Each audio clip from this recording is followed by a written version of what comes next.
What's up, my great people, my kings and my queens? It's your boy, Joyner here. So elated and excited to be connected with you on this beautiful day. I'm not by myself. There are just such vital times in the community, such vital times in education. And we have a jewel here with us today.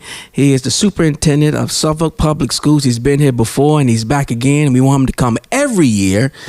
Every year. I mean, if you go on Facebook, you can come, come kick it with us for a little while. And I'm so grateful your schedule, a lot of you, to be here today. Dr. John Gordon, superintendent of Suffolk Public Schools. What's going on, Doc? It's just always a pleasure to be here. And, thank you there, Ju, for the opportunity. I want to definitely thank our communications and community engagement team for setting this up once again. Special shout out to my man, Jarrell Thomas, for arranging this. And, anytime we get a chance to go on and talk about all the great things that's happened in the school division, also some of the things that we want to make our school community aware of, I can't pass this opportunity up. I love it. First thing I got to talk about is I love the fact that my daughters are in Suffolk. Mm-hmm. They go to Suffolk Public Schools. Please tell us about this phone thing, because I'm just trying to figure. Yeah. I mean, so the cell phone policy, we actually implemented that in January of 2025. We were one of the school divisions to do a mid-year implementation of it because, things still had to go through the General Assembly after Governor Youngkin had kind of put this out there for the cell phone ban. And, of course, there's always going to be pros and cons, that go along with it. The biggest concern was that kids were spending too much time on their phones. Yeah. And the research supported that. Yeah. Right. It was slowing down actual human interaction. Probably saw some increases in cyberbullying because of the different apps that kids were using. If they were, my daughters, they are always on Snapchat, TikTok, stuff like that. But what a lot of times our kids didn't understand is that anything you put into social media is the same thing as writing a letter, same thing as writing it down. So if you're making threats to each other or threats to the building, the police department was actually using that. And so last part, of course, being a distraction, in the classroom itself. So when we first did the cell phone ban, when we were talking to our kids about it, I always make sure before things are implemented, I have a conversation with our Superintendent's Advisory Council. The kids told me, well, Dr. Gordon, the only people that's really contacted me throughout the day is my parents. So we had to have, kind of almost some do's or don'ts, some education sessions, give some different avenues for parents to be able to communicate with their kids.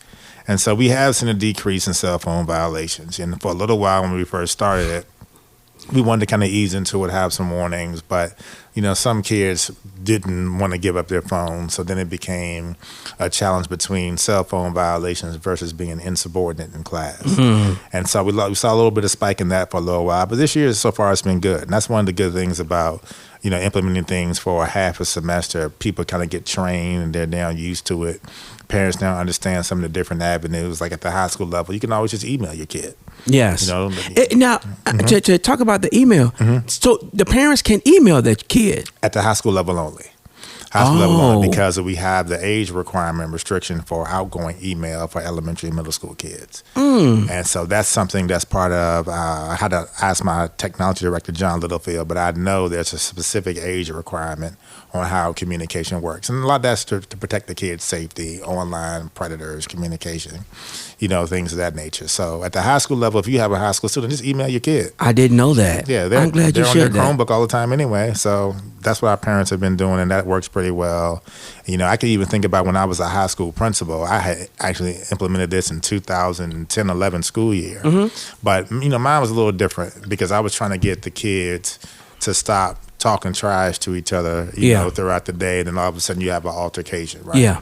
So my compromise that I did when I was a high school principal was it's off and away in the classroom, but that 5 minutes in between class or even while you're at lunch, you can use it. Now, the downside was that we had to adjust lunch too because the kids at lunch were texting the kids that were in the class.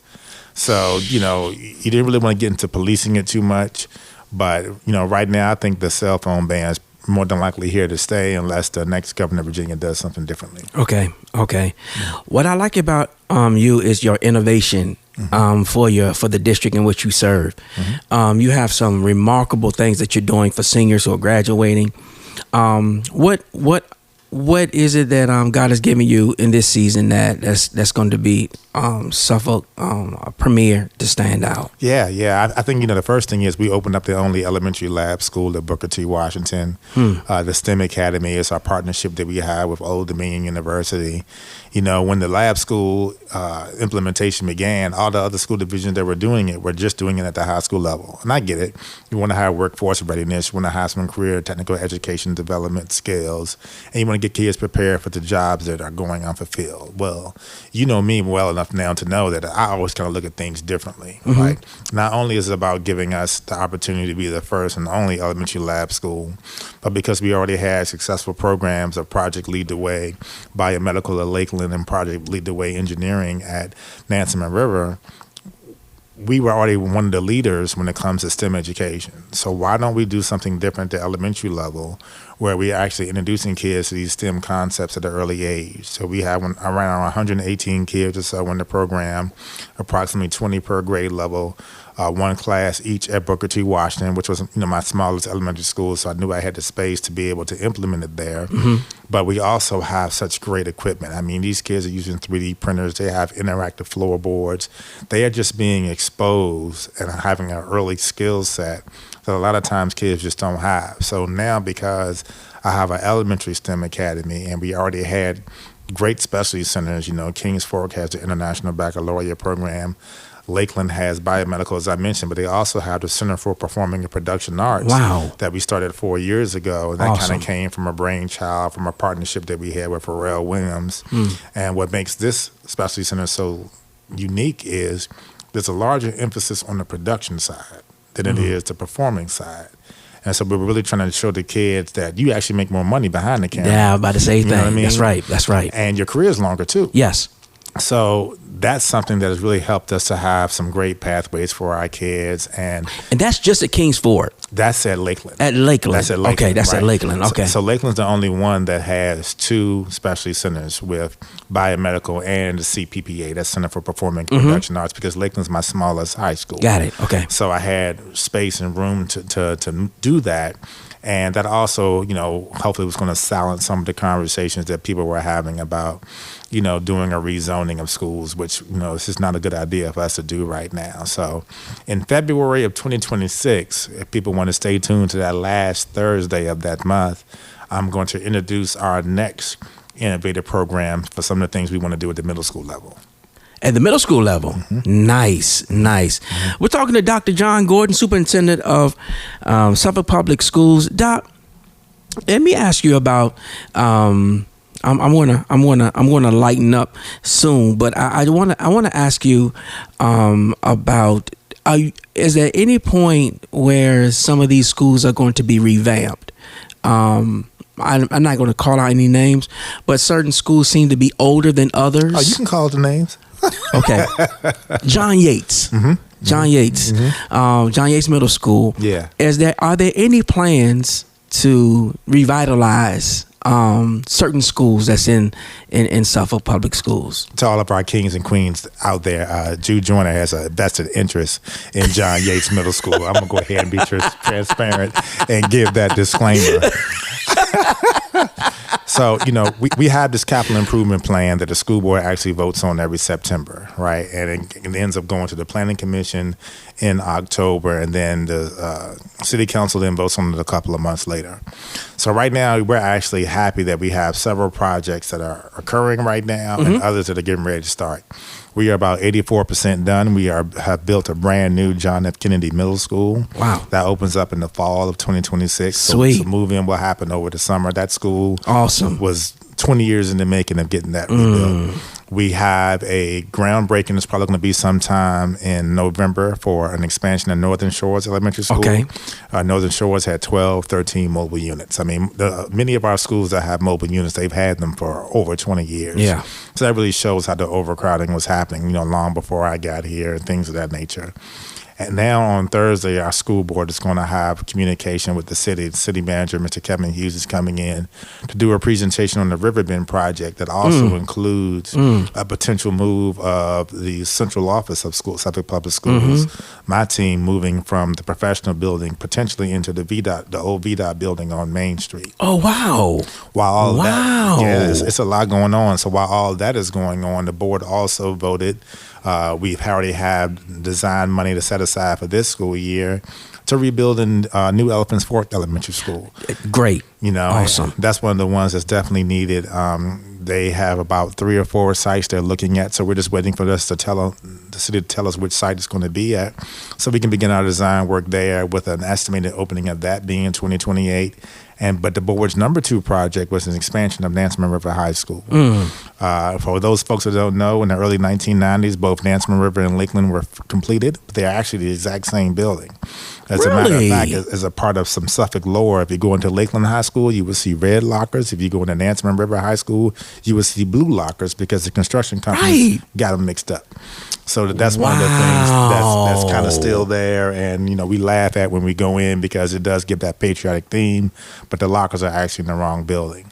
So Nansemond River has about 1,700 kids, but the capacity is right around 1,500. So the school board has voted to have an expansion project at Nansemond River. We're hoping to start that in about a year or so after we make sure that city funding comes through, because what a lot of people don't understand is that the capital improvement plan is only a 1-year deal unless you have a construction project already going on.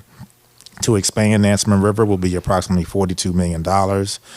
It'll be 2 floors worth of classrooms, maybe 20 to 24 classrooms, depending on how our square footage works out. But that also will include building a second gym at Nansemond River, because you have to have an auxiliary gym like you have at Kings Fork. It also will include us expanding the cafeteria, because Nansemond River, I think, has 5 or maybe even 6 lunches right now because it's just too many kids to come to the cafeteria at one time. And one of the things that Dr. Green, the great principal over there, has done is he's your alpha brother. I'm a Kappa, folks. I'm a Kappa. We're a little bit more prettier than that. But, he actually lobbied for city council and he lobbied for the school board on the needs, because we have a lot of teachers on carts. And with all the new developments that are popping up, we know there's going to be a point in time where we were going to go over our thresholds. It's usually 25 to 1 is the number you're looking at as a standard for the student to teacher ratio. So Nansemond River has been voted on. So our top 3 projects are Elephants Fork, a new expansion to Nansemond River High School, and the new central office. So getting to your question for John Yates, John Yates is actually a little further out. Okay. And what happens is that the city kind of focuses on what's in the first 5 years of the CIP. And then the second 5 years of the CIP, sometimes they may have some flexibility with. The city has a $35 million debt threshold that unless they use cash or other money, they don't really like to go over. So when we built John F. Kennedy Middle School, it cost about $75 million. But a new middle school these days is probably around 82, maybe 83. A new high school, we've seen numbers as high as $210 million, just to give people an idea of it.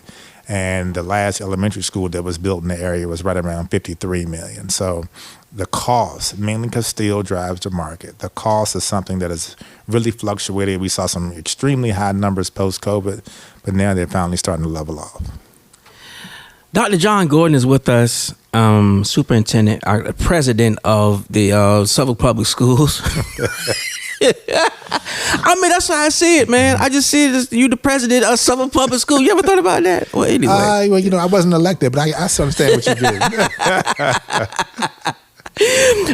So I do want to lighten up some, and we're going to get back to our dialogue. But what's a day in the life of Dr. John Gordon? Oh, wow.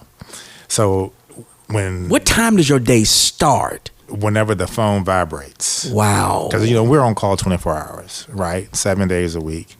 And, I have a phenomenal team. My 4 chiefs, Wendy Forbes, Mr. Net Bird, Akima Branch, and Rodney Brown. We've kind of divided the school division up into quarters that they kind of help me to supervise, and they all have 2 to 3 directors underneath them, et cetera.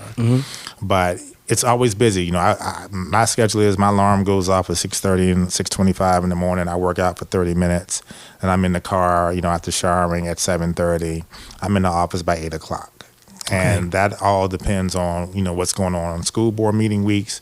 Sometimes we might get more communication from board members. Sometimes we might get more communication from the community based on what's on the agenda. Depending on how my schedule is, I always try to go visit the schools in the morning.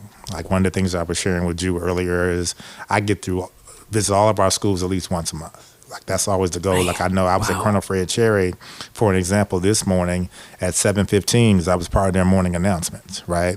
And it was like a surprise guest for the entire school for kind of have me come on there. They gave me a shirt, but also to see the production that kids were doing. A lot of the same work that you're doing right now. We got middle school kids doing that with this video production of the morning announcements at Colonel Fred Cherry. So Dr. Wright Davis has started this when she was the principal of Nansemond Parkway and kind of brought it with her to Colonel Fred Cherry.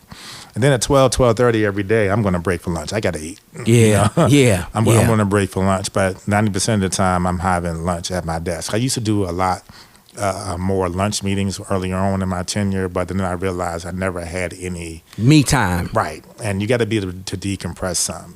This job has gotten so much more political over the last couple of years. And, you have people out there who just have their own perspective on what public schools should look like. And sometimes they end up challenging the expertise of the people who've been doing this, right? Like, this is my 29th year in education, 6 years of being a superintendent. I've been in administration since 2005.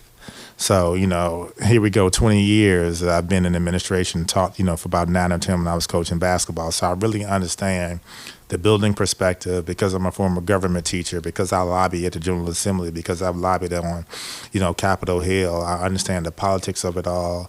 And I also understand how to be able to find compromise so you can kind of stay purple in everything that you do. So then, the central office, usually I'll leave the building 5:15, 5:30. We close at 5. But, I got to model the expectations. So I'm not out the building at 5 o'clock on the dot, but I try to make sure I get to a good stopping point, right? And I also try to make sure I'm balancing some of my other responsibilities that I have, such as being the president-elect of the Virginia Alliance of Black School Educators. I take over that in January. And I'm also the chair for Region 2, which is basically all of the school divisions in Tidewater.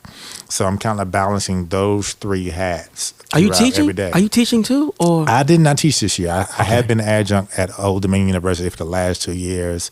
I might end up coming back to that later on when, I retire or something, but with my other responsibilities, funding those organizations, I just don't have the time.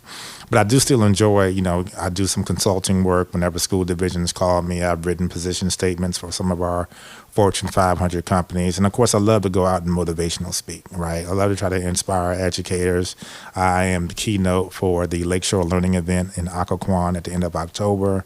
That's the next one that's on the calendar. Then I'm the keynote for Innovate Upstate in Buffalo, New York at the end of the second week in January. And I try not to do, more than one a month because I still have a full-time job. But one of the things that's such a benefit about that is not only does it kind of like re-energize me, but when people do hear me speak, now all of a sudden they want to come work for Suffolk Public Schools, right? Wow. It's been a great recruiting technique where we have several, probably over 15 or 20 now, current employees that come up to me and said, I saw you speak here, whatever. And now because of that, your energy, the way you take care of folks, the family atmosphere and the climate and culture that you guys have created in Suffolk, I want to go work there. And I think what's a good testament about it is we have had people that have left the school division for various reasons, right? Thinking that the grass might be greener on the other side, might have saw more money. They've come back within a year. They've come back within 2 years. And a lot of that goes to the testament of our 21 principals we have, the recruiting that Dr. Avery, Melody Griffin, Diane Whiting, the entire team has done in human resources, but just the overall family atmosphere. Like every communication I start to our staff always starts with SPS family, and that's something that we're very proud of. That's awesome. Dr. Gordon is here. I am so honored to have this opportunity to chop it up with you. So what is next for you and the division? Oh man, so we have that's such a loaded question. We just had our parent-teacher conference this past Friday, Yep. right? Mm-hmm. And we wanted to make sure that we gave some updates.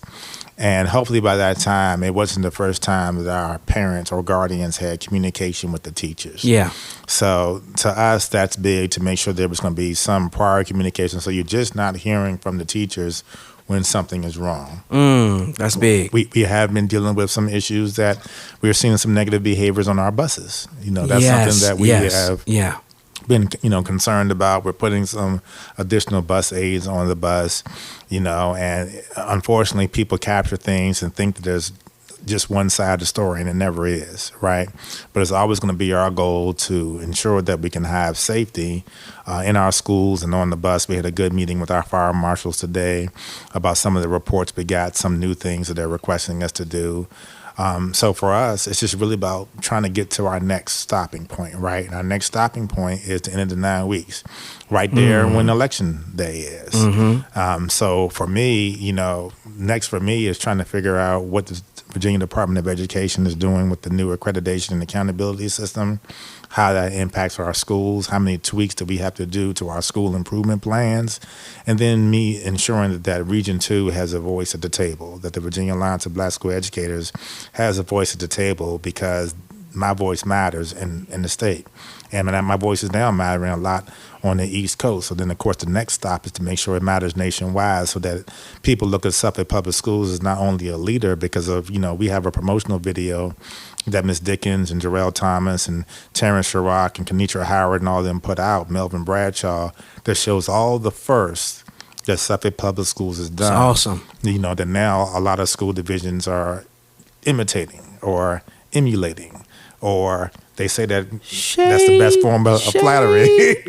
So if it's not the Nike deal that we did, if it's not the Pepsi deal we did, you're very familiar with us being the first around here to put in our artificial turf fields. Yeah.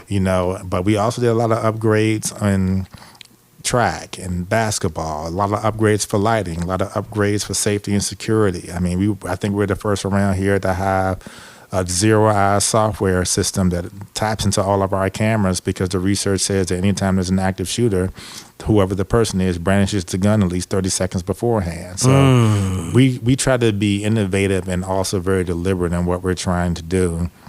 So as I'm looking at kind of what's next, it's really about making sure that once the Department of Education figures out things, and some of these negative slants are going to come from, we just did a press release last week that showed with the new proposed cut scores how, on average, the SOL scores of Suffolk Public Schools would have dropped 30 to 35%.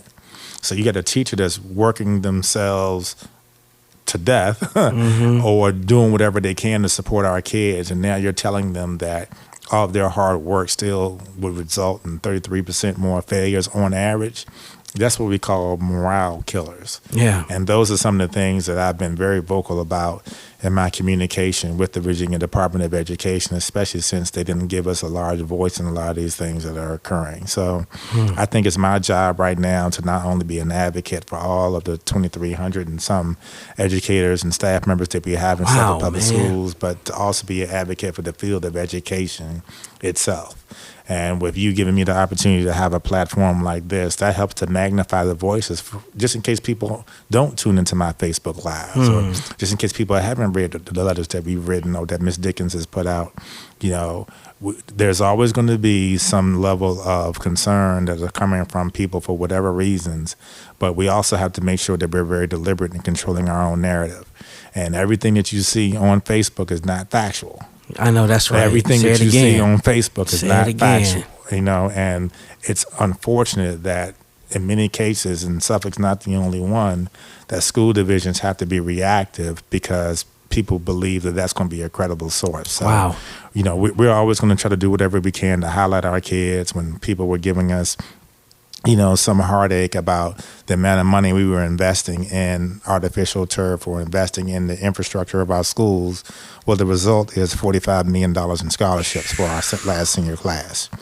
And so we didn't invest $45 million. Huge. To make our schools better. But because we did that, look at all these athletic scholarships that our kids are getting. Look at all these additional opportunities that our kids now have. That is the return on investment that I've been proud of. And the fact that every year of my tenure in SBS, we've raised teacher salaries. So now Suffolk Public Schools is officially at the national average, one of the few in the Commonwealth of Virginia to do that. So those are the things that I'm so proud of, because that makes Suffolk not only a great place to come and want to work, but people want to come and live here and raise their kids like you were doing as well. Yes, sir. Yes, sir. Special love to you. Shout out to you for all that you have done and all that you're doing. I want your contract to continue to be renewed. However that looks, where do I vote? Where do I vote? And we also get our haircut at the same place. I just wanted to put that out there. Yeah, we do. Shout out to Classic Cuts. Our man, JR, takes care of us. Yes, sir. My contract has 2 years and 8 months or something left. Who's counting? Yeah, some people are probably counting for the other reasons, but the board did vote to give me a new contract a little over a year ago. Awesome. And that makes you feel good when you know that you have the support of the majority of your school board. I wish it was all, but that's just not the world we live in. No, anymore. Absolutely. So that's understood. To me, it's just always going to be about the respect factor of who's in the seat or the experts that are in the field that know that what we're doing. But I think one of the main things I can say for the people in the city of Suffolk, they are overwhelmingly supportive of the work that we're doing. Awesome. They know that I'm visible in the community. Yes. They know they can come talk to me. Yes. And I'm also just going to shoot them the straight facts. Yep. And that's right. That includes when some people are wrong too. So I know that. You know how it goes. I know that. Dr. Gordon, thank you so much, sir, for taking time out of your busy schedule. Because you're still on the clock right now. Always. You're always on the clock. Always on the clock. Thank you so much, man. Anytime you need to come through, I'm looking forward to this moment happening again. We'll chop it up some more. But in the meantime, stay on that path and just continue to do great things. Thank you so much. We really appreciate it. Absolutely.